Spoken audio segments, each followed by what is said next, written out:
Hello，大家好，我係 Eric Tong，中文名係唐斯達。如果大家仲記得嘅話呢，我細個嘅時候個花名咧就係一係馬騮仔啦，一係咧就係茲達啦，或者係呢個矮仔嘅。好高興啦！今次藉住呢個機會咧，能夠係藉住我哋20週年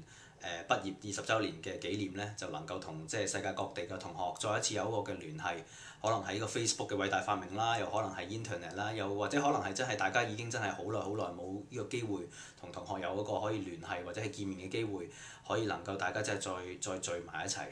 或者講講我自己過去嗰20年發生咗咩事啦。我91年咧就係讀完 Form 6之後咧就離開咗香港，去咗美國 Minnesota 讀書。至到95年畢業咧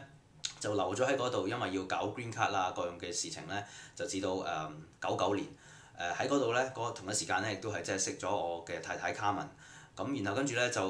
搞完 Green Card 啦，咁就搬咗落嚟呢個三藩市矽谷呢一區，咁就直至到而家我都係喺呢度定居嘅。我哋就係04年結婚啦，而家暫時咧都未有小朋友住。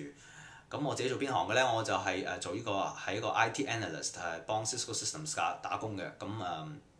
都做咗5年㗎啦。喺過去嗰20年裏面咧，我大概都係即係1年啊，或者係1年半左右都會翻香港一次，但係咧都唔能夠即係比起今次咁好嘅機會能夠翻香港，可以即係同大家喺各國家或者係即係好耐冇見嘅同學咧，再有一次機會係聚埋一齊。世界各地嘅同學都會可以藉住呢個機會咧，就係錄一個 video 拍俾我哋，然後跟住咧我哋翻到香港之後喺11月27號喺聖 Joseph 咧，喺呢個最大即係呢個